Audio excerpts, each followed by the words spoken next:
Yotox anti-moustique mooy aar mag ak ndaw ci bépp matu-matu yoo am na booy piis ci rido yére ak moustiquaire ak booy diw ci yaram. Val d'Afrique moo leen di may seen journal de la santé.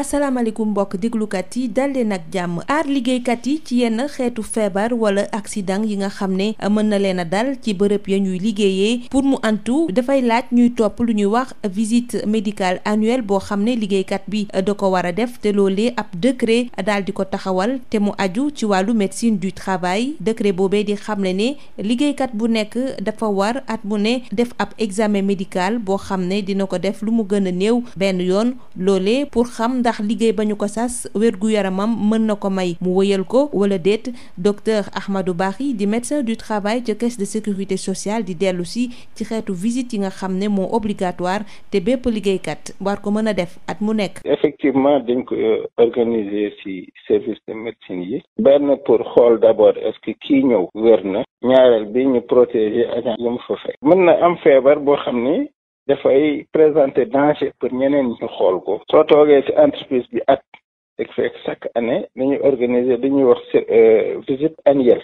su ko defee visite boobu dañ koy defal agent yëpp ñoo xam ni def nañ fa at. war nañ ci def su tuutee bu tuuti rajo dënn mooy rajo thorax ak ay analyse mën na nekk analyse d'urine pour ñu xool suukar bi ak albumine. mais loolu mooy le minimum. mën nañ def sax yeneen yu kii yooyu yëpp pour xool activité bi ñu joxoon nit ki mu ngi continuer di wéy. su dee nag am na leneen lu si gàllankoor ñu xool nañ koy jëlee en charge. am na yeneen visite beneen troisième bi mooy visite surveillance médicale ñu naan spécial wala renforcé. boobu mooy ñi nga xam ni dañoo nekk ci ay risques yu particulier. xam nga entreprise ñëpp bokkuñu risque. da ngay dem ci entreprise par exemple industrielle. di nga fa fekk commercial. di nga fa fekk en fait agent administratif. mais di nga fa fekk également ay techniciens et ouvriers. yi nga xam ne dañoo nekk foo xam ni dafa am bruit foo xam ni dafa am chaleur foo xam ni dafa am yeneen xeetu risque ay produits chimiques ak yooyu. ñooñu nag nga xam ni risque yooyu particulier il faut que ñu jël ko en compte. doo ko jël rek ci visite annuelle bi wala visite d'embauche bi. dafa am yeneen type de visite moom la ñu naan surveillance médicale spéciale pour renforcer. mu am également beneen visite mooy visite de reprise. visite de reprise mooy ñi nga xam ni en fait dañoo amoon arrêt maladie boo xam ni peut-être war na mot 3 semaines pour maladie non professionnelle. ñi nga xam ni également dañoo nekkoon ci congé de maternité xeetu ñooñu suñuy reprendre avant ñuy reprendre dañ leen war a vérifier en fait seen état de santé pour xool est-ce que nécessité wul en fait réadaptation est-ce que nécessité wul ñu apporter ay changements par rapport ak seen poste. mbokk déglukat yi fii la ñu yem ak yéen ñu yendoog jàmm. Yotox anti-moustique mooy aar mag ak ndaw ci bépp matu-matu yoo am na booy piis ci rido yére ak moustiquaire ak booy diw ci yaram. Val d'Afrique moo leen doon may seen journal de la santé.